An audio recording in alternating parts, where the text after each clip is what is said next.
costume pieces for this show is the toga. We will layer on different accessories to change the look in Act 1. Written instructions are in the description below. You're going to want to start with a material that is mostly cotton or 100% cotton. I am using this white muslin fabric, bleached muslin, from Joann. It's $2 a yard, so it's a great affordable choice.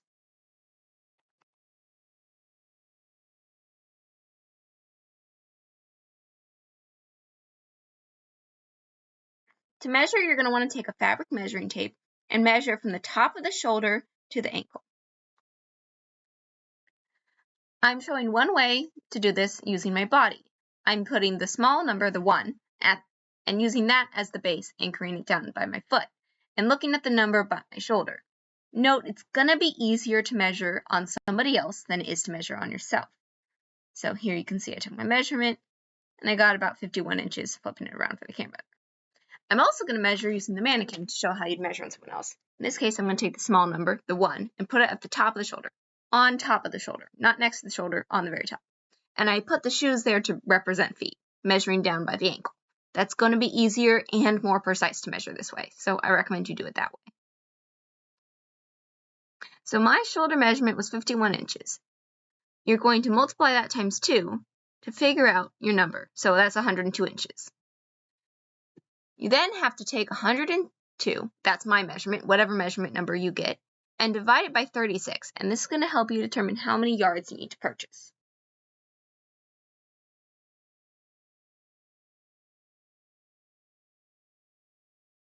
For me, that came out to about, I believe, 2.8 yards, which means I'm going to purchase 3. Always round up. So if you have a number that is lower than, half a yard, I'd round up to a half an yard. And if you have a number that is above half a yard, I'd round up to the next full yard. It's easier that way, and you're less likely to have issues with measurement. When you go to get fabric cut, it's going to look a little bit like this. I put the pink tape down so you can kind of see where a yard is, and they're going to pass it through. This is basically just to show you what that would look like. I'm cutting 3 yards out of this bolt here. I already had the bolt.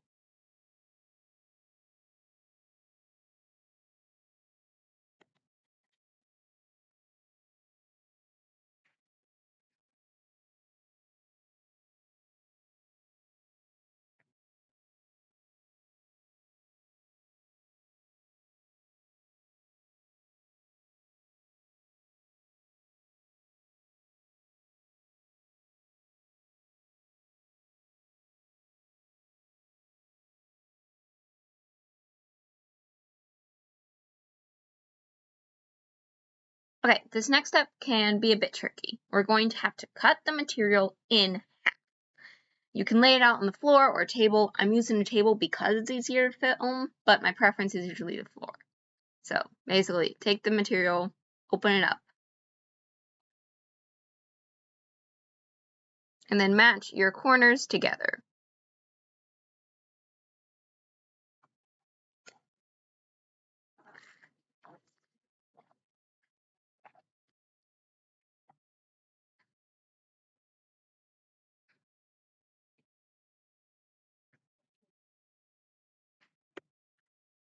So I'm matching my corners up and laying it out flat.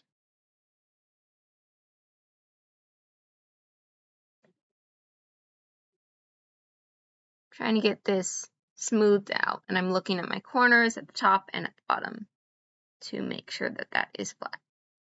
I'm now moving it over so you can get a better image of the folded edge, and I'm patting that down.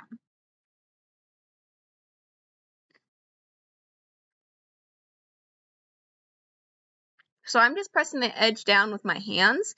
You can also press it down with an iron before you cut it, and I'm just going to cut along that fold. If you iron it and you open it up, you're going to see a line there, and that's going to be really easy to cut along, but I didn't want to waste my time with that. This project is fairly forgiving, so it's not going to be too difficult for you to line up those edges.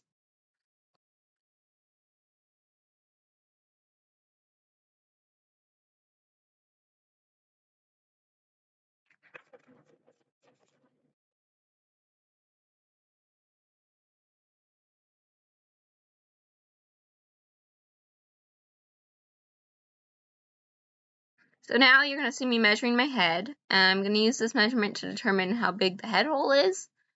I don't think this is super necessary, but I did include it as a step just in case. I believe the number I got was 23 there. So now I'm going to do a bit of math. I'm going to do 23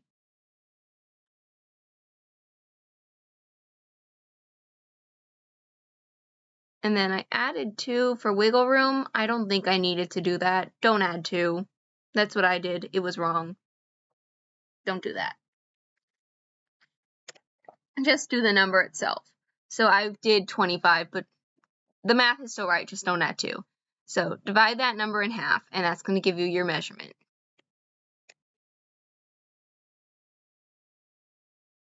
So each side is going to need that size hole because you have 2 pieces front and back.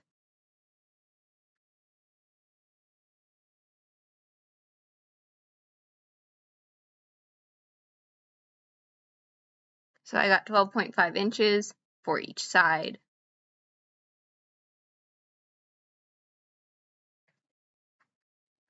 All right, I'm going to take that material back out. I'm going to pick one side to be my top. We now have 2 cut pieces. Either side could be your top or your bottom, but I chose the side I cut to be my top because I think it was straighter.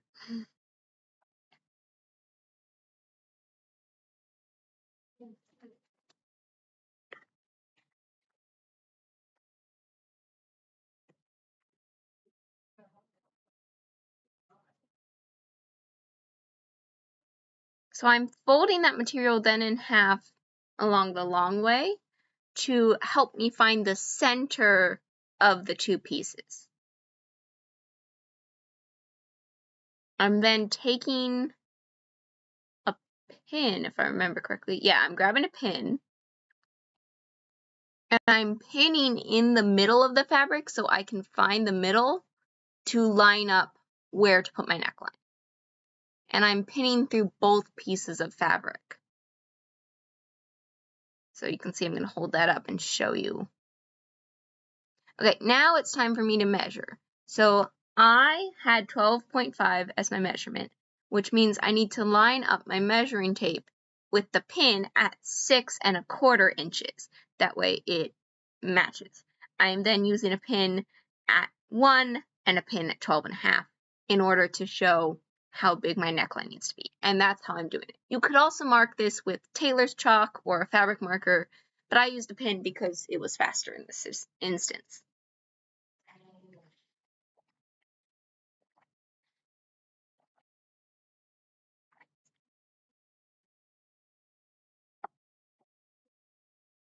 So this is the guide for our first seam/hem. We're going to fold down each side individually.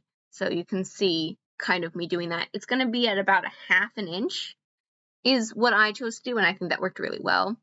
You're folding down in between the pins, so in between the first pin and the third pin, and you're folding down about 1/2 inch and pinning along as you go. You have to make sure that you don't pin the 2 separate pieces together at this point. I'm separating them.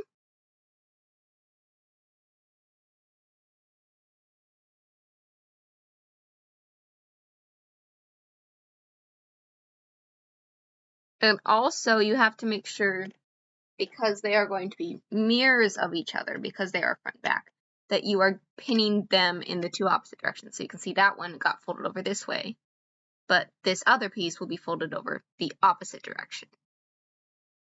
And I think I show you how that looks.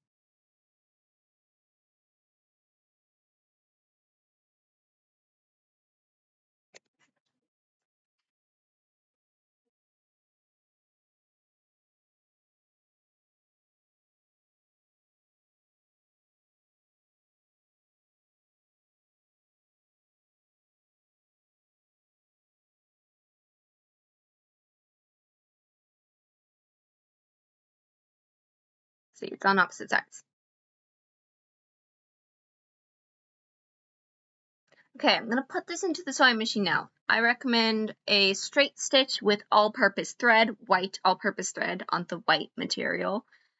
Do not forget to backstitch at the beginning and end of your stitch. Also, I'm only filming this on one of the sides of fabrics. Sometimes I film on one side of fabric, sometimes I filmed it on both sides of fabric, but just know, do this on both pieces. So I go forward, do my little back stitch, and then I just stitch right along the edge, pulling out the pins as I go.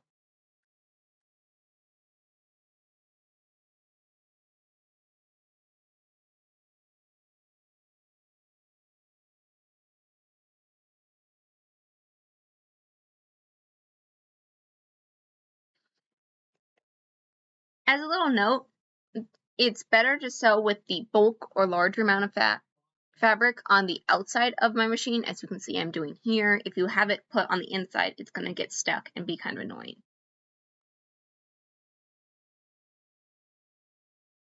And again, this fold right here, you could also iron this down.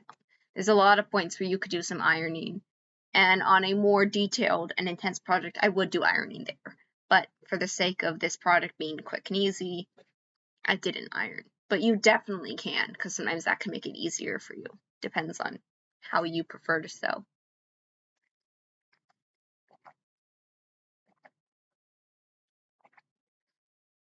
And trim your threads. Always trim your threads. Whoa, this is very sped up. I didn't realize how much I sped this up. Okay, that's interesting. So I'm trimming my threads here.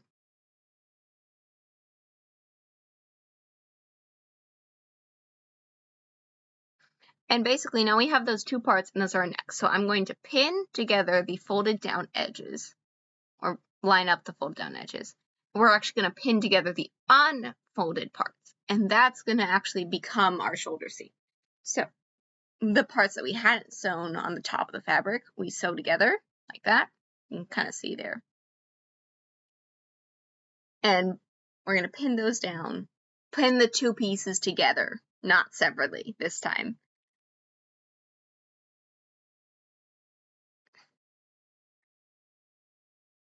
This can be a little bit tricky to line up, but if it should work just fine.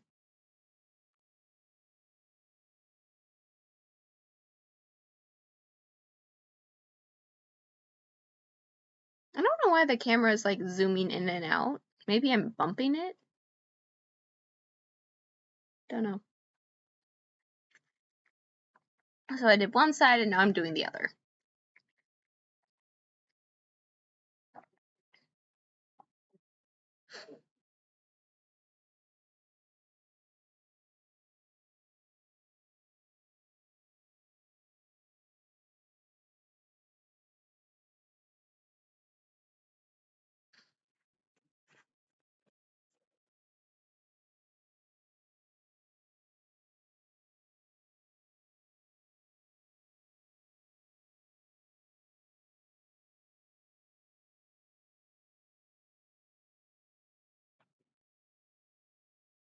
Now we're going to sew both of the shoulder sides from the outer edge into the neckline.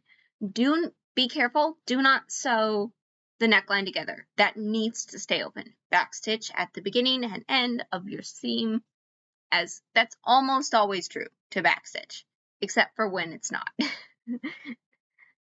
I did this at about a 1/2 inch seam allowance.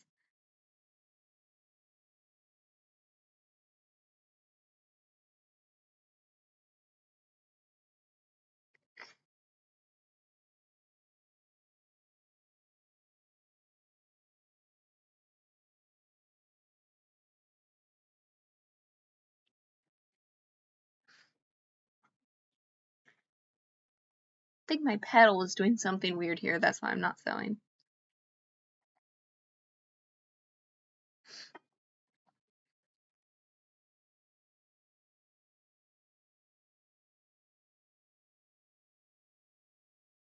And you can see I get to the neckline and I stop and I backstitch. I think I chose to do both sides on camera. Oh, there was a fuzzy.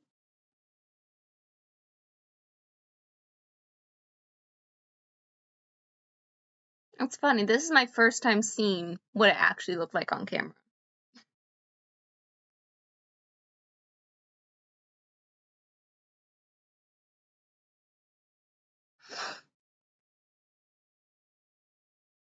And with the back stitch, pull out your pins as you go, because you can break a pin and have it fly into your face, and that's not safe. Every disclaimer about sewing is mildly terrifying.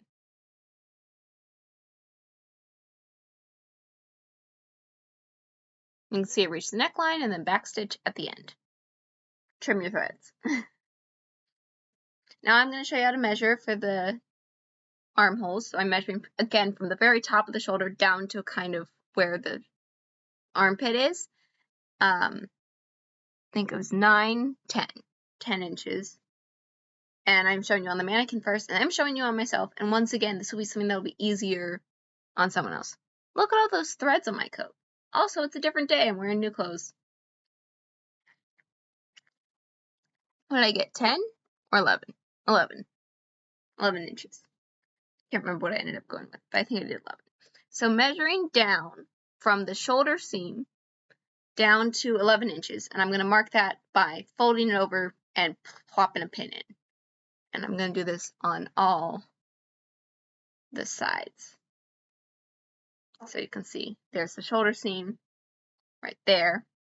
I'm measuring 11 and then coming down, and I'm folding over, and I'm trying to get it in frame to show you that I'm pinning it. And once again, I'm folding all of that over at about, you can't see any of this. Wow, just trust me, it's over at, oh, there we go, thank you. At about a 1/2 inch seam allowance. Not seam allowance, fold it 1/2 inch over. Seam allowance is a different thing.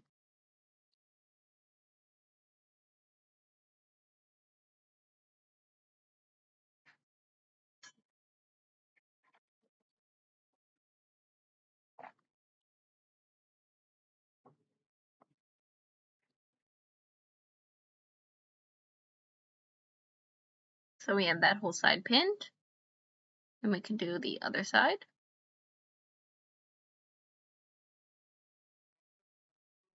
There we go.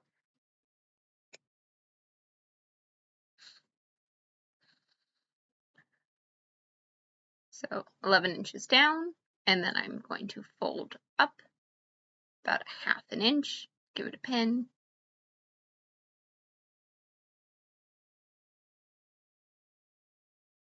Same thing on the other side, 11 inches down, fold it up about 1/2 inch.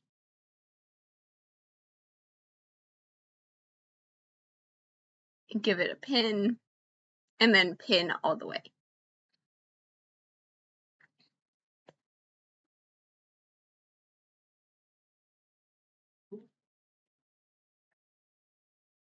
You measure it on each side and not measure it like 22 inches long, because that ensures that both sides will be even. So when we put it together, it's going to go together easier. If we measure it at 22, you could measure it at 11 in the middle and then 22 on either end, but this tends, in my opinion, to be easier to do just 11 and 11 and 11 and 11. And then it'll end up being 22 inches long. It's also easier to measure.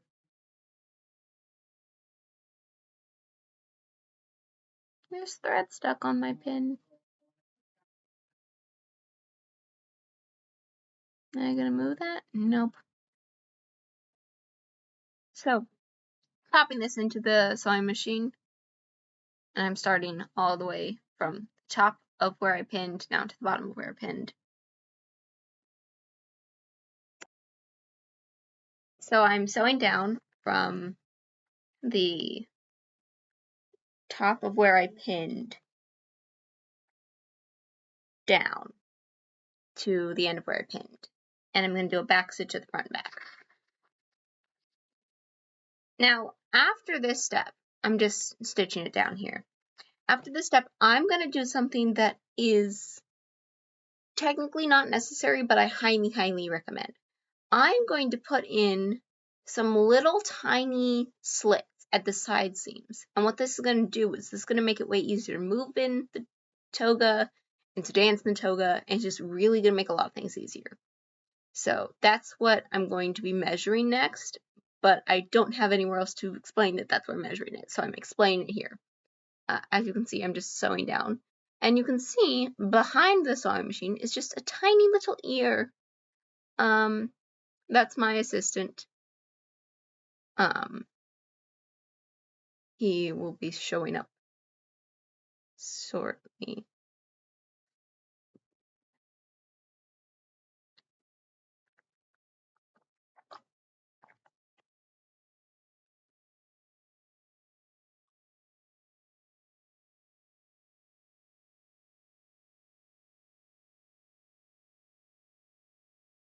And I'm cutting my threads, and there's my assistant judging me.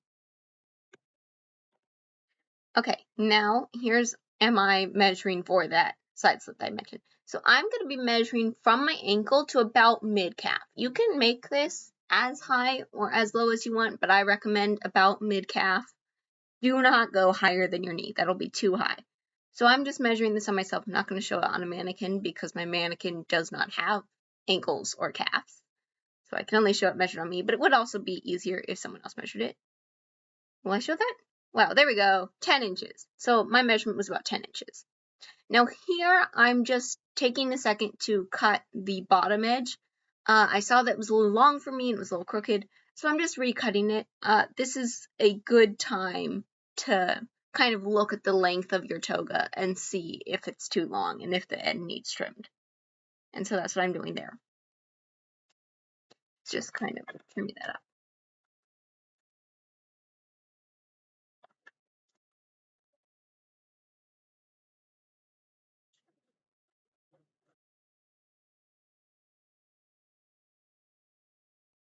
So I'm measuring from the bottom edge up about 10 inches because that's what my measurement was. So I'm measuring that and I'm pinning it down again about a half. Yeah, I'm pinning about a half inch over, just like we did when we made the area for the armholes, which are not armholes yet, but I assure you they will be.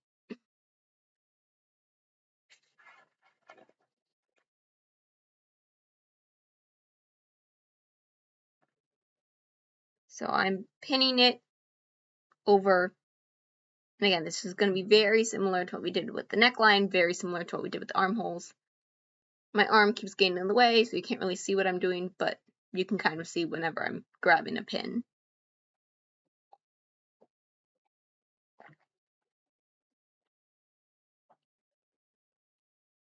My arms are really in the way. I guess this is just kind of a trust me, I'm pinning it moment. See, I just threw it away. I didn't even give you a chance to look at it. Just make sure you pin them, again, opposite directions. And make sure you're folding over every single piece the same way. So if your back and your front, you have to decide which one's back, which one is front, and you have to make sure that they all are getting folded in the same way. You know, if you fold your armhole in, but your leg slit out, you're going to see that excess fabric, and we don't want to see that. We want that all to be hidden inside of the toga.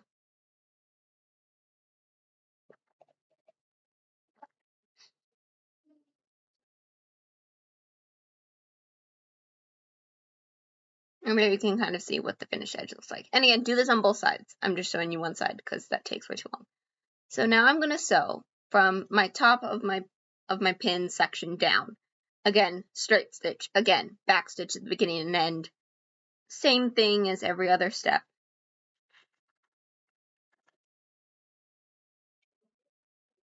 I'm just going down real quick. It does not take that long. I can't remember. I think I show you all 4 sides sewing this.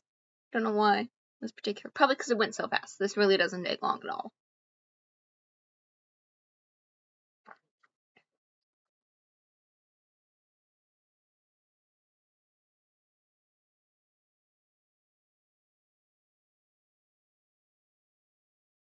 Pull out your pins as you go.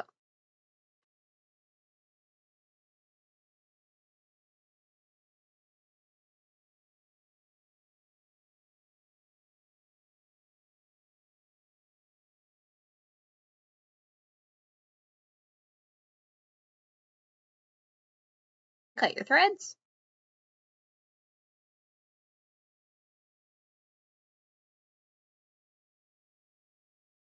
You can see I'm doing the other side, other piece. I'm doing a different part, but sew them all down.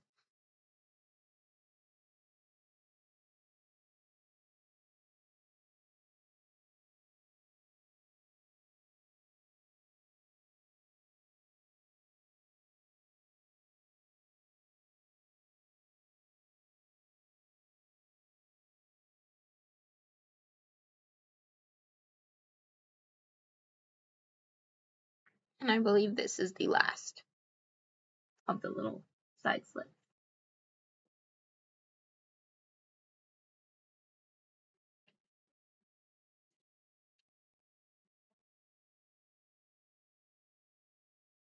This next step is really where it all comes together.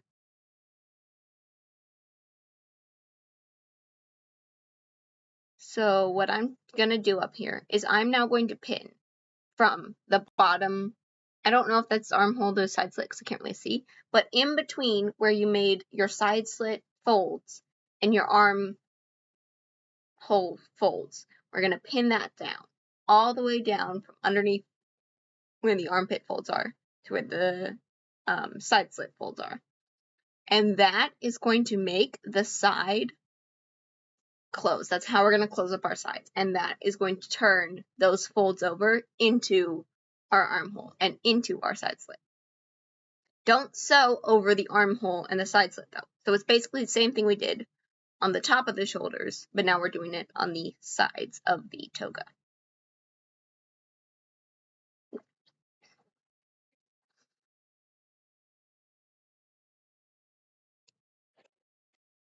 Kind of hard to see. Hopefully you understand.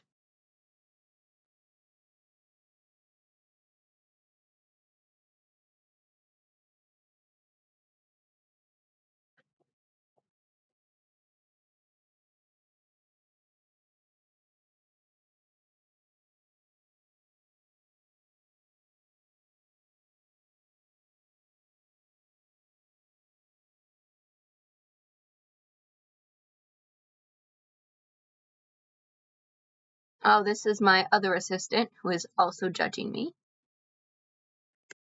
And now I am loading this into my sewing machine and to get started. I feel like my arm is going to get really in the way, so it's going to be hard to see. But I am basically sewing from underneath that armpit or underneath the side slit all the way down about a 1/2 inch seam allowance. Same as everything else. It's just going to be straight stitch, back stitch at the beginning and the end. I haven't mentioned this so far, but I usually have my stitch length at about 2.5 because that's my sewing machine setting. 3 would also work well, and it also depends on what middle length stitch is in your machine, but basically a middle length stitch is the ideal stitch.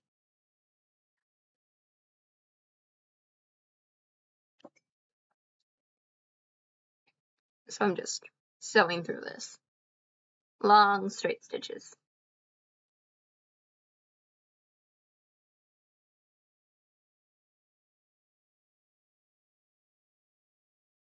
You can see I came down to the bottom. That's my last pin, I think.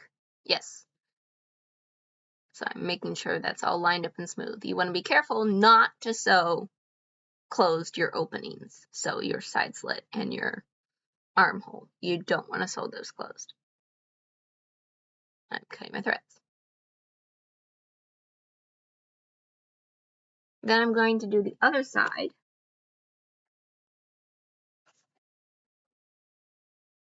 And if I remember correctly, I get started on sewing this and then my thread breaks on me.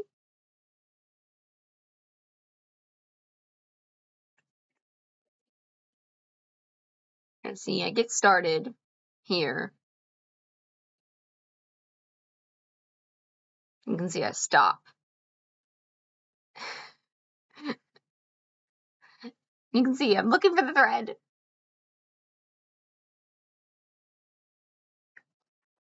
And I get upset. So here's me actually doing the other side for real. I rethreaded my machine.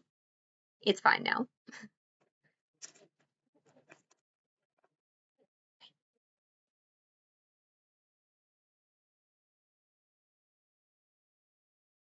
So just another really long straight stitch to make the other side seam.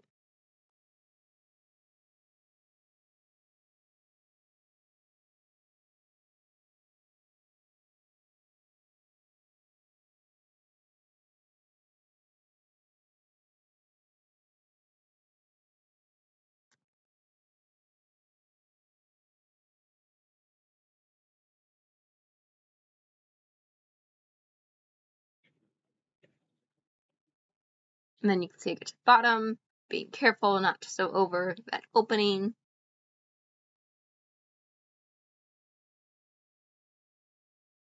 And then I'm going to do my back stitch.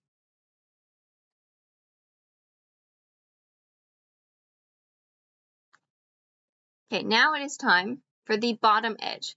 Now I'm going to be doing something called a rolled hem. So basically you fold it over and then you fold it over again. And that's going to make a rolled hem. And that's going to enclose the raw edge, make it look really nice. So basically fold it over a ½ inch and then fold it over a ½ inch again.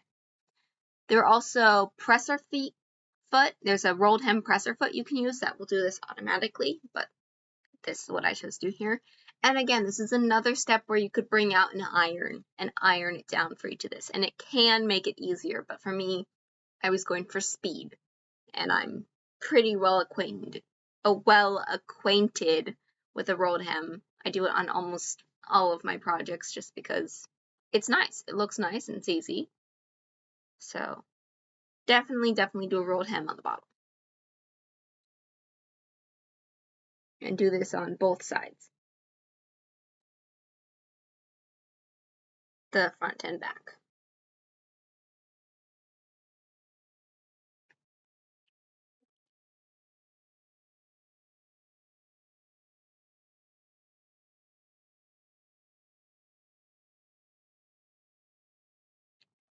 So now, I'm taking that to my sewing machine, doing that straight stitch again, starting with going forward and then doing my back stitch, and sewing all the way down my rolled hem. When you do a rolled hem, you want your needle to be closer to where you rolled the hem, so at the top of the hem, not near the bottom, because otherwise it won't grab both of the pieces of fabric and the rolled hem will unroll. So make it nearer to that folded side, or the side, the top. I don't know how you describe it, and I don't think it's that easy to see, but the outer side of the sewing machine side on the video.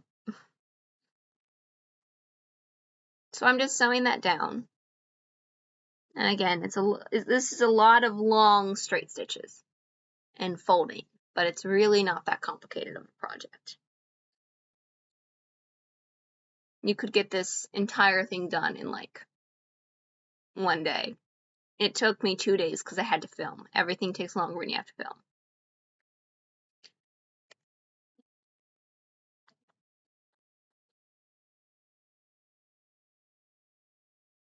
And I'm back stitching at the end there. And again, do this on both sides. I'm only showing you one side, but do it on both sides. And then you are done. So I'm going to show you me putting it on the mannequin, and I have a little rope around my neck. That's a rope belt. Every student will be provided with a little rope belt to use, but they'll also be provided with other accessories, but that's one of them. And I'm going to be using it to kind of show what it would look like more. So I'm dressing it on the mannequin. Now this is the first way you can do this. There is a second way. And I'm going to show you that in a second. So this is the easy way. There is a more complicated way you could do this. So I'm trying to tie it. You're going to see me try to tie this belt like 17 times. I keep dropping it. I'm fixing the edge there, tying the belt around. And that basically gives us the look of the first way you can do the toga. This is a bit more historically accurate, but if someone has narrower shoulders or they just don't like this look so much, there's a second thing you can do. So we're going to gather the shoulders. So we're going to start by making sure it's a straight stitch and make it as long as possible. So the longest straight stitch on my machine is 5.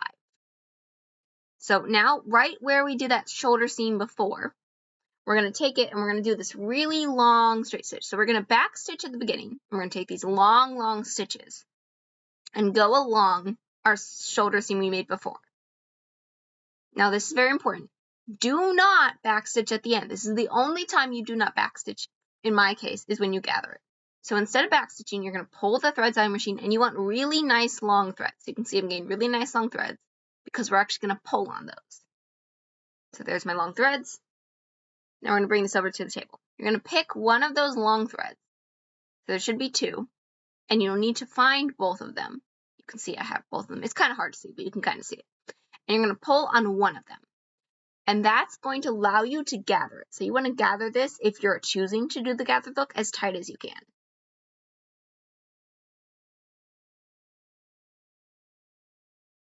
Again, not everyone has to do this. It's not necessary, and it's a bit less historically accurate in the look of it. But I think it's really great for, some of the younger kids who have really, really small shoulders, or if, you just like that, how that looks more. You should get some say in how your costumes look. So now you're going to take those two ends, those two threads, and you're actually going to tie a knot with those, like a very basic over and under type knot. And I usually tie a knot about 3 times.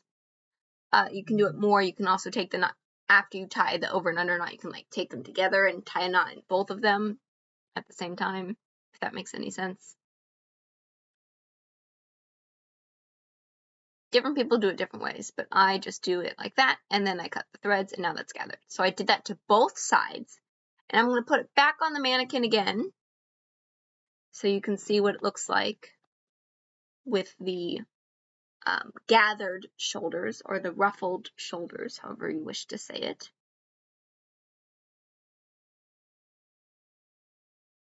You can see I'm kind of fixing it up. Also, in all these videos I look mad. I'm not mad, I'm just concentrating. Although at this point, I'm going to drop the rope 5 times.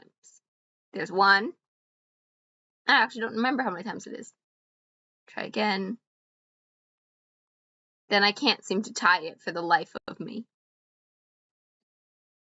Oh, I dropped it. Okay, I did tie it. Okay, it was only 3. Tied it. And you can see the difference with the ruffled kind of look, and I'm kind of fluffing it out. And that's the second look, and we're done.